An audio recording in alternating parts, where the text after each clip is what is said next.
I don't like unnecessary words, but there are moments that change your life forever. This was one of those moments. That day I decided to pick up Emma, my wife, from work. I just wanted to do her a favor. We were supposed to go out for dinner after a tough week. The January cold had turned brutal in Chicago, with temperatures dropping below zero. Emma's car was in the shop, transmission problems that would cost us nearly $2,000 to fix, so she'd been taking the bus all week. After 12 hours at the construction site, my muscles aching from hauling lumber in the frigid air, all I wanted was a hot shower in our couch. But I knew how much Emma hated waiting for the bus in this weather. So I drove to Kellerman Pharmaceuticals, where Emma had worked as an executive assistant for the past 3 years. The pay was decent, better than what I made most months with my independent contracting business, and it came with health insurance, which had been a lifesaver last year when I sliced my hand open on a job. The Kellerman building was all glass and steel, the kind of place where the lobby probably cost more than our entire house. I felt out of place the moment I walked in, still wearing my work clothes, faded jeans, steel-toed boots caked with dried mud, and my heavy Carhartt jacket with the frayed cuffs. The security guard at the front desk eyed me suspiciously until I explained I was there to pick up my wife. "Emma Reynolds," I said. "She works for Mr. Blake on the 14th floor." He made a call, then handed me a visitor's badge. "Wait here. She'll be down shortly." I was waiting at the reception desk when her boss, Mr. Blake, came out of the elevator with Emma and 2 other employees trailing behind him. At first glance, he was a classic alpha boss. Expensive suit that probably cost more than I made in a month. Confident gait, self-confident smile. His watch alone could have paid off our mortgage. Robert Blake had been Emma's boss for just over a year. She'd come home with stories about him almost daily. How he'd landed the Singapore deal. How he'd torn into the marketing team for a subpar presentation. How the CEO considered him the future of the company. The stories had an undercurrent of admiration that sometimes made me uneasy, though I'd never admit it. When Emma spotted me, her expression shifted from professional composure to surprise, then pleasure. "Jack, what are you doing here?" Before I could answer, Blake's eyes flicked over me dismissively, taking in my work clothes, the dirt under my fingernails that never fully washed away, the 3-day stubble I hadn't bothered to shave. His lip curled almost imperceptibly. He glanced at me and, without taking off his glasses, said to Emma, without even looking at me, "Is this your husband? Does he even have a job? Your wife deserves better."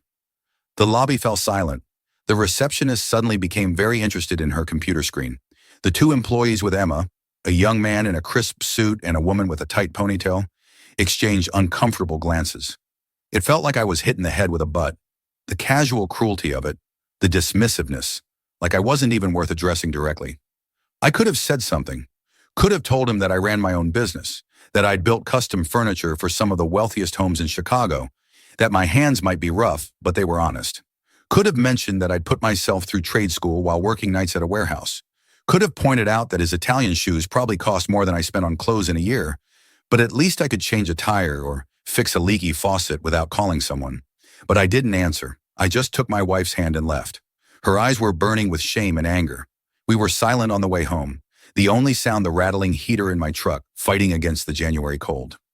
Once inside our small 2-bedroom house, the house I'd renovated with my own hands when we bought it 5 years ago, Emma exploded. "That arrogant, prejudiced asshole!"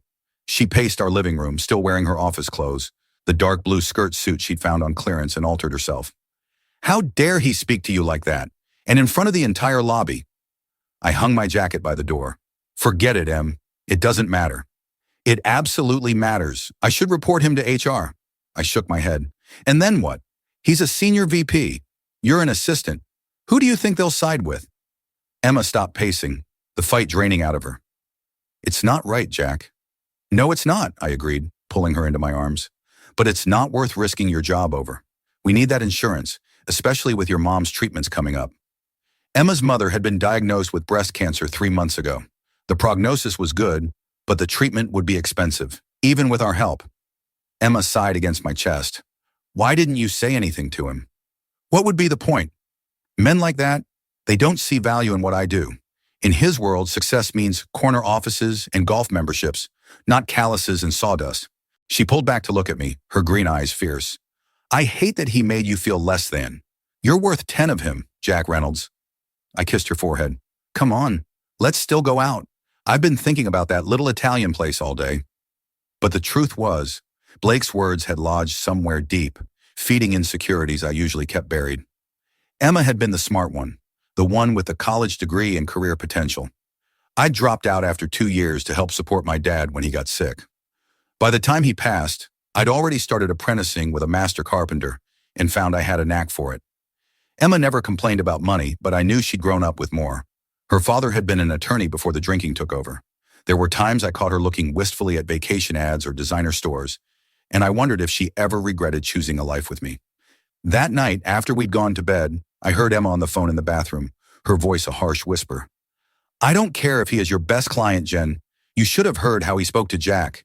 No, I'm not quitting. We can't afford to lose the insurance right now with Mom's situation." I know. Jen was her best friend, a real estate agent who had tried to recruit Emma into the business for years. I pretended to be asleep when Emma came back to bed, but I lay awake long after her breathing had deepened into sleep, staring at the ceiling fan, turning slow circles above us. The next morning I left early for a job in Highland Park, custom bookshelves for a retired professor. As I worked, carefully measuring and cutting the oak boards that would soon hold someone else's treasures, I kept hearing Blake's voice. "Does he even have a job? Your wife deserves better." By the time I got home that evening, I'd resolved to let it go. Life was too short to dwell on the opinions of men like Robert Blake. Emma was quieter than usual that week. I noticed she stopped mentioning Blake in her daily recaps of office politics and meetings. When I asked, she shrugged and said he'd been traveling. A week passed. Life took its course. I finished the Highland Park bookshelves and started a kitchen renovation in Evanston. Emma's mother began her first round of chemo, and we spent Sunday afternoon at her small apartment, Emma cleaning while I fixed a leaky shower that had been driving her mother crazy. "You've got a good one," her mother told Emma when she thought I couldn't hear. "Your father wore fancy suits and look how that turned out. Jack's the real deal." On Friday evening, Emma suggested we try dinner at Salvatore's, the new Italian place downtown that had been getting rave reviews. "We should celebrate," she said. "I got the promotion to executive coordinator. It comes with a 10% raise." That's fantastic." I pulled her into a hug, lifting her off her feet. "Why didn't you tell me sooner?" She bit her lip. "I just found out today. Blake called me into his office right before closing. He said my attention to detail and organizational skills had been noticed by upper management." "Well, he got something right for once," I said, trying to keep my tone light. "I'm proud of you. Salvatore's it is." The restaurant was smaller than I expected, but elegant, with exposed brick walls and soft lighting. The hostess led us to a table near the back, and I immediately felt underdressed in my clean but casual clothes. Dark jeans and a navy button-up, that was the nicest thing I owned besides my wedding suit. Emma looked beautiful in a green dress I hadn't seen before, her auburn hair twisted into some complicated updo that made her neck look impossibly elegant. I told her so, and the smile she gave me across the table made every doubt I'd had that week fade into background noise. We were halfway through our main courses, seafood linguine for Emma, ossobuco for me, when I noticed her expression change, her eyes fixed on something over my shoulder. "What's wrong?" I asked, turning to follow her gaze. And there he was, Robert Blake, seated at a table near the window with a young woman who was definitely not his wife. I'd never met Mrs. Blake, but Emma had pointed her out in company photos, a dignified woman in her 40s with carefully highlighted blonde hair. This woman couldn't have been more than 25, with long dark hair and a dress that emphasized every curve. When Blake saw us, he smiled sarcastically, raising his wine glass in a mock toast. The woman leaned in to whisper something in his ear, and he laughed, his eyes still on us. "That absolute hypocrite," Emma muttered. "That's Jessica from our marketing department. She's been with the company for all of 6 months. His wife is at a charity function tonight. She's on the board of the Children's Hospital Foundation. I helped him pick out a gift for their 15th anniversary just last month." "Let's ignore them," I suggested, turning back to our meal. "Don't let him ruin another night." Emma nodded, but the easy warmth of our dinner had dissipated. Blake's table was positioned so that I could see him in my peripheral vision, and I noticed he kept glancing our way, that same smug expression on his face. And suddenly, everything changed. A loud scream cut through the gentle murmur of conversation and classical music. 2 masked men burst through the front entrance, guns raised. Panic erupted instantly. One of them fired a shot into the ceiling, plaster dust raining down as the sound reverberated through the small space. "Everybody down!" the shooter yelled. "This is a robbery! Wallets, jewelry, phones on the tables. Now!" The second gunman moved toward the register, shoving the hostess aside roughly. "Open it! Faster!" People screamed, some diving under tables, others frozen in shock. I met Emma's eyes across the table, saw the terror there, and reacted on instinct. I grabbed her arm and pulled her down, positioning us behind an ornate column that partially obscured us from the gunman's view. "Stay here," I whispered. "Stay low." Through the chaos, I saw the first gunman moving methodically through the restaurant, collecting valuables from terrified patrons, occasionally shoving his gun in someone's face when they moved too slowly. Most people were complying in silent terror. And Blake, the same one who had mocked me, lay under the table, trembling, clutching his companion's handbag to him like a shield. His eyes were like those of a driven rat, wild with panic. The young woman from marketing was pressed against the wall, sobbing quietly, mascara running down her cheeks. Blake hadn't made any attempt to protect her or comfort her. He'd simply dived for cover, using her bag as protection. I scanned the restaurant, assessing the situation with the kind of clarity that sometimes comes in moments of extreme danger. The gunmen were young and nervous, their movements jerky and unpredictable. The one collecting valuables kept looking toward the door, suggesting they had a getaway plan, or at least a getaway car. The second was keeping watch, his gun sweeping the room, finger on the trigger. Near us, an elderly couple huddled together, the man positioning himself in front of his wife. A young mother clutched her son, maybe 7 or 8, to her chest, the boy's eyes wide with terror. The bartender had ducked behind the bar but was peeking over it, his gaze fixed on something underneath. A phone, maybe, or a silent alarm. The first gunman reached the elderly couple. "Rings, watches, everything?" he demanded. The old man's hands shook as he tried to remove his wedding band. "I'm sorry, it's stuck. I've worn it for 50 years. The gunman grabbed his hand roughly. "Don't make me cut it off, old man." Something shifted inside me at the sight of the gunman, manhandling an elderly man, at the sounds of a child's terrified whimpers, at Emma's sharp intake of breath behind me. My father had taught me that a man's job was to protect, not just his family, but anyone who needed protection. "Having strength means nothing if you don't use it to help others," he'd told me once. I noticed a heavy serving tray on the table next to us, abandoned by a waiter when the chaos erupted. The second gunman, the one watching the room, had turned toward the kitchen where a noise had startled him. I did what my heart told me. When one of the robbers got distracted, I seized the moment.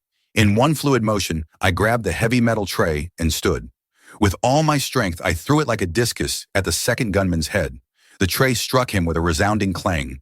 He stumbled, disoriented, his gun hand lowering momentarily. I didn't hesitate. I launched myself at him, tackling him to the ground before he could recover. We crashed into a table, dishes shattering around us as we grappled for control of the gun. He was younger but smaller than me, and I had the advantage of surprise and the strength built from years of physical labor. I slammed his gun hand against the floor once, twice until his fingers opened reflexively and the weapon skittered away. The first gunman spun around at the commotion. "What the, Jimmy?" He raised his gun toward me, and my world narrowed to the dark barrel pointing at my chest. I heard Emma scream my name, a sound that seemed to come from very far away. That's when unexpected help arrived. A man in a business suit, who I'd later learn was an off-duty police detective, launched himself at the first gunman from behind. Almost simultaneously, the bartender emerged from behind the bar, wielding what looked like a baseball bat. The gunman, caught between two threats, hesitated for a critical second. His gun discharged, the bullet embedding itself in the ceiling. Then the detective was on him, delivering a practiced blow that sent the weapon flying. I maintained my hold on the second gunman, who was still struggling beneath me. "Stay down," I growled, applying pressure to his arm in a way that made him yelp in pain. Within moments, the detective had subdued the first gunman. The bartender was on the phone, presumably with 911, describing the situation in rapid-fire sentences. "Police are on their way," he called out. 2 minutes. Only then did I become aware of the pain in my side, a deep burning sensation where I'd caught the edge of a broken plate during the struggle. My shirt was torn, a thin line of blood seeping through the fabric. Emma rushed to my side, her face pale with fear. "Jack, are you hurt?" "Oh my God, there's blood." "It's just a cut," I assured her, though I hadn't actually checked the extent of the injury. "I'm okay." The restaurant was still in chaos, people crying, hugging each other, some still frozen in shock. I noticed Blake slowly emerging from under his table, straightening his suit as if trying to recover some dignity. His date was being comforted by another woman, her eyes still wide with terror. The sound of sirens grew louder, and within minutes the restaurant was swarming with police officers. Paramedics followed, checking for injuries. One examined the cut on my side, which turned out to be superficial, painful but not serious. "You got lucky," he told me, applying a bandage. An inch deeper and you'd be heading to the hospital. As the police took our statements, the detective who had helped subdue the gunman approached me, extending his hand. That was either the bravest or the craziest thing I've ever seen a civilian do, he said. Detective Mike Hansen. Off duty, obviously. I shook his hand. Jack Reynolds. Just didn't like seeing that old man roughed up. Well, you probably saved lives tonight. Those two have hit 6 other places in the last month. Last time they pistol whipped a manager who was too slow opening the safe. They've been escalating. A female officer took Emma's statement, while I noticed Blake being interviewed by another officer near the entrance. He was gesturing dramatically, his voice carrying across the now quiet restaurant. I was ready to make a move, I heard him say. I was just waiting for the right moment to disarm them. The officer's expression remained professional, but I caught the slight raise of his eyebrow. As we prepared to leave, I noticed a young woman with a press badge interviewing the restaurant owner. A cameraman stood beside her, his lens sweeping the scene. Sir, the reporter called, hurrying over when she spotted me. I'm Alicia Chen with Channel 7 News. We understand you're the one who confronted the armed robbers. Could we get a statement? I tried to decline, uncomfortable with the attention, but Detective Hansen clapped a hand on my shoulder. This guy's a hero, he told the reporter. Took down an armed man with nothing but a serving tray in his bare hands. Somehow I found myself giving a brief, awkward interview. Emma stood beside me, her arm linked with mine, pride evident in her expression despite the remnants of fear still visible in her eyes. I'm not a hero, I insisted when the reporter used the term. I just did what anyone would do. Not anyone, Emma murmured, too quietly for the microphone to pick up. Her eyes drifted meaningfully toward Blake, who was now giving his own animated interview to another reporter. We finally made it home around midnight, both of us physically and emotionally exhausted. I winced as I removed my shirt, the cut on my side stinging. Let me check that bandage, Emma said, examining the paramedic's work with a critical eye. It should hold until morning, but you'll need to clean it properly tomorrow. As we lay in bed, Emma curled against my side, careful to avoid my injury. She whispered, I was so scared, Jack, when I saw that gun pointed at you. I tightened my arm around her. I'm right here. We're both safe. Why did you do it? You could have stayed hidden with me. I thought about it for a moment. I couldn't just watch, not when I knew I could do something. She was quiet for so long I thought she'd fallen asleep. Then, that's the difference between you and a man like Robert Blake. He talks about leadership and strength, but when it mattered, he hid. You don't talk about being a man. You just are one. I drifted off to sleep with her words echoing in my mind, a balm to the wound Blake's mockery had left.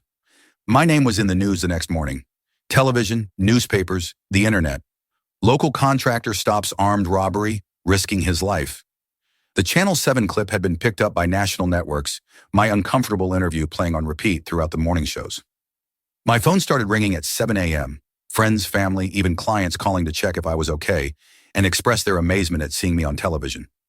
By noon, I'd received calls from 3 other news stations wanting interviews and a request from the mayor's office about a potential civilian commendation. Emma's phone was similarly overwhelmed. Her mother called in tears having seen the news. Her boss, not Blake but the department head, left a voicemail checking on her welfare and telling her to take Monday off with pay. But the most surprising development came from social media. The restaurant's security system had captured the entire incident from multiple angles.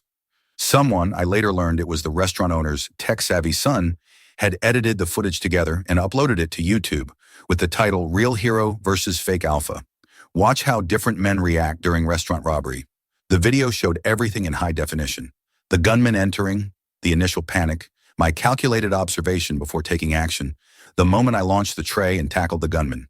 But it also showed Blake in excruciating detail, diving under the table within seconds of the first shout, grabbing his date's designer handbag to shield himself, his expression of abject terror as he cowered while others were being threatened.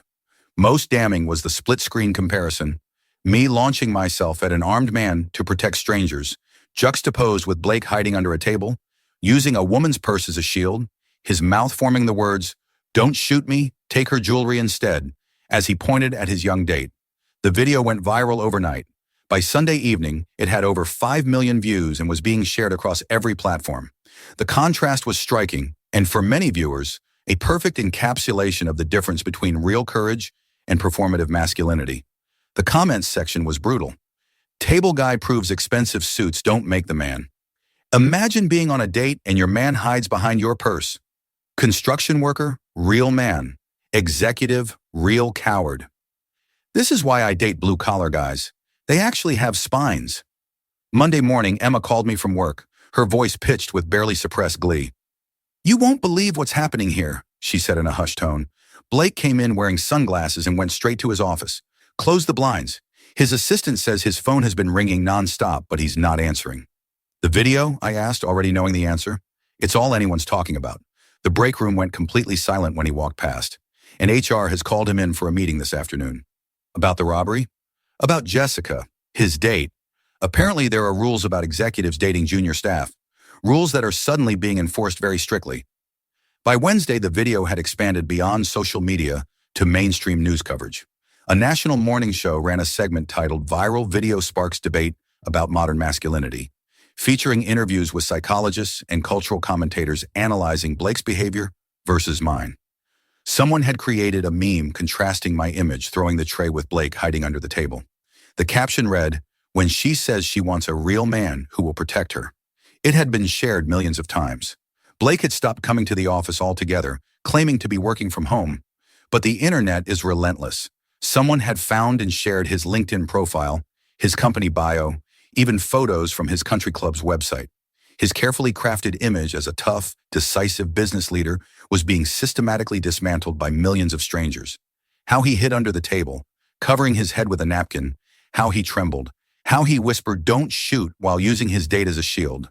It was all being dissected, frame by frame, for the entertainment and judgment of the world. The situation took another dramatic turn on Thursday when I received an unexpected email from Martha Blake, Robert's wife. "Mr. Reynolds, we've never formally met, though I saw the security footage, and I know exactly who you are. I wanted to reach out personally to thank you for your bravery at Salvatore's last Friday. My nephew works as a line cook there. It's his first job since culinary school. Because of your actions, he came home safely to his mother, my sister. I also want you to know that I've seen the complete video, all of it, including who my husband was with and how he behaved during the robbery. I found out what kind of man he is. Now I know what a real man is. Robert and I are currently discussing the terms of our separation. After 15 years of marriage, it's not a decision I've made lightly. But some betrayals cannot be overlooked or forgiven. Please give my regards to your wife. She is fortunate to have a partner of such character. With gratitude, Martha Blake." I showed the email to Emma that evening, unsure how to respond or whether I should respond at all. "Poor Martha," Emma said, shaking her head. "Everyone at work always thought she was so lucky. Married to a successful executive, beautiful home in Winnetka. Perfect life." "So the video ended their marriage?" I asked, feeling a twinge of guilt despite everything. Emma gave me a knowing look. "No, Jack. Robert ended their marriage when he decided to cheat. The video just made it impossible for him to hide who he really is anymore." On Friday morning, exactly 1 week after the robbery, Emma called me from work, her voice pitched with excitement. "Blake's been fired," she said without preamble. "What? Just for the video?" "Not exactly. After Martha left him, he came in today and completely lost it during the executive committee meeting. Started ranting about a conspiracy against him, how the company wasn't protecting his reputation. Called the female VPs vindictive bitches when they suggested he take a leave of absence. Sounds like a meltdown. It gets worse. He accused the CEO of setting him up, claimed there was a social media campaign to ruin him. Security had to escort him out. The company-wide email just went out. Robert Blake is no longer with Kellerman Pharmaceuticals, effective immediately. The news spread quickly through Chicago's business community. By that evening, it was being reported on local business websites. Executive fired after viral video shows him cowering during restaurant robbery. One particularly scathing article noted that Kellerman Pharmaceuticals could not allow a coward who had become the laughingstock of the entire country to lead its most important division. Over the following weeks, the media frenzy gradually died down. I declined most interview requests, though I did accept the mayor's commendation in a small ceremony at City Hall. My contracting business saw an unexpected boom. Suddenly, everyone wanted their renovations done by the hero contractor. I hired 2 assistants and had to start turning down projects or pushing them to later dates. Emma was promoted again, this time to executive assistant to the CEO, a significant step up from her previous role. Her salary increase meant we could finally afford to fix her car properly and start setting aside money for the house we'd been dreaming of building someday. As for Blake, he seemed to vanish from public view. Emma heard through office gossip that he'd moved to Arizona, trying to rebuild his career far from the scene of his humiliation. His LinkedIn profile was deleted, his social media accounts abandoned. The internet moved on to other viral sensations, other momentary celebrities. 4 months later, Emma and I were at home on a quiet Sunday afternoon when our doorbell rang. I opened the door to find a man I barely recognized standing on our porch. Robert Blake had transformed from the polished executive I'd last seen at Salvatore's. He'd lost weight, his once immaculate hair now longer and streaked with more gray. The designer suit was gone, replaced by casual clothes that didn't quite fit his frame. But it was his eyes that had changed most. The arrogance replaced by something that looked like defeat. "Reynolds," he said, his voice rougher than I remembered. "Can I talk to you?" I hesitated, then stepped aside to let him in. Emma appeared in the hallway, her expression shifting from surprise to wariness. "Robert, what are you doing here?" Blake stood awkwardly in our living room, looking out of place among our comfortable, modest furniture. I needed to. He seemed unable to find the words. I gestured toward the couch. "Have a seat." He sank down heavily, running his hands through his disheveled hair. "I lost everything," he said finally. "My job, my marriage, my reputation. I can't get hired anywhere in the industry. The video follows me everywhere." "I'm sorry to hear that," I said, and was surprised to realize I meant it. 4 months had dulled the edge of my resentment. "I'm not here for sympathy," Blake said quickly. "I don't deserve it. I'm here to apologize." Emma and I exchanged surprised glances. "What I said to you that day at Kellerman, about not having a job, about your wife deserving better, it was cruel and completely uncalled for. I judged you based on your appearance, your profession. I was wrong." He looked up at me, his eyes hollow with a hard-earned humility. "The truth is, I was jealous." "Jealous?" I couldn't hide my confusion. "Of what?" "Of you. Of what you have." He gestured vaguely around our modest home. "You've built something real. Your work actually matters. You create things people use, things that last. And you have a wife who respects you for who you are, not what you can provide or what you represent." He turned to Emma. "Every time you talked about Jack at work, the renovations he did for your mother's house, the custom kitchen he built for your sister's wedding present, I could see how proud you were. None of the women I dated, not even Martha, ever spoke about me that way." Blake stood up suddenly. "Anyway, I just wanted to say I'm sorry, for what it's worth." As he headed for the door, I found myself asking, "What will you do now?" He paused, his hand on the doorknob. "Start over, I guess. My brother has a hardware store in Phoenix. He's offered me a job. Not exactly the career trajectory I had in mind, but..." He shrugged. "Maybe I'll learn something useful for a change." After he left, Emma and I sat in silence for a long moment. "Do you think he meant it?" she finally asked. "The apology?" "Yeah, I think he did. Having everything stripped away has a way of showing you what matters." Emma leaned against me on the couch. "It's strange how one moment can change everything. If you hadn't picked me up that day, if we hadn't gone to that restaurant, if those robbers hadn't come in right then, if I hadn't thrown that tray," I added, "would you do it again, knowing everything that would happen?" I thought about it. Yes, not for the attention or the new business or even to see Blake get his comeuppance, but because in that moment it was the right thing to do.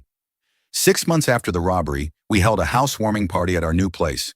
Not the custom-built dream home we'd eventually have, but a significant upgrade from our starter house. The down payment had come from a surprising source, a book deal. A publisher had approached me about telling my story as part of a collection called Ordinary Heroes, Everyday Acts of Extraordinary Courage. I'd initially declined, uncomfortable with the attention, but Emma convinced me to reconsider. "Your story might inspire someone else to act when it matters," she'd argued. The advance wasn't life-changing, but it was enough to help us move into a better neighborhood, closer to Emma's mother. The party was in full swing, our modest backyard filled with friends and family, when Emma pulled me aside. "I have something to tell you," she said, her eyes shining. "I wasn't going to say anything yet, but I can't wait any longer." She took my hand and placed it gently on her stomach. "We're going to have a baby." For a moment, I couldn't speak, overwhelmed by joy and terror in equal measure. "A baby? You're sure?" She nodded, tears welling in her eyes. 8 weeks. I took 3 tests to be certain." I pulled her into my arms, careful not to squeeze too tight, though she wasn't showing yet. "Emma, that's amazing." Over her shoulder, I caught sight of a framed newspaper article hanging in our new living room. The headline read, "Local Hero Stops Armed Robbery," accompanied by a photo of me looking uncomfortable in front of Salvatore's. I'd been reluctant to display it, but Emma had insisted. "Our child should know what kind of man their father is." she'd said when hanging it. Looking at it now, I thought about the child we would raise together. A child who would never know Robert Blake or the moment that had changed our lives so dramatically. They would only know the aftermath. This home, the business I'd built, the family we were creating. Emma followed my gaze to the article. You know what's funny? If Blake hadn't been such a jerk to you that day, we might never have gone to Salvatore's that night. We might have chosen another restaurant. Everything might be different. Different how? Well, I might still be an assistant. You might not have expanded your business. We might still be in the old house. And I might not have realized quite so clearly what kind of man I married. I smiled, placing my hand on her stomach again, marveling at the invisible life growing beneath my palm. I'm glad you know now. I've always known, she said softly, but now the whole world knows too. And in her eyes, I saw something that weighed more than any money, positions, and status ever could. I saw love, respect, and the quiet certainty that she had chosen well, that we had built something valuable together, something no designer suit or corner office could ever provide. Blake had been right about one thing that day in the lobby. Emma did deserve better. Better than the shallow values he represented.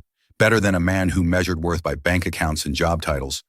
Better than someone who would hide behind a woman's purse when danger threatened. She deserved someone who would stand up when it mattered, who would build rather than boast, who would protect rather than posture. And somehow, improbably, that someone was me.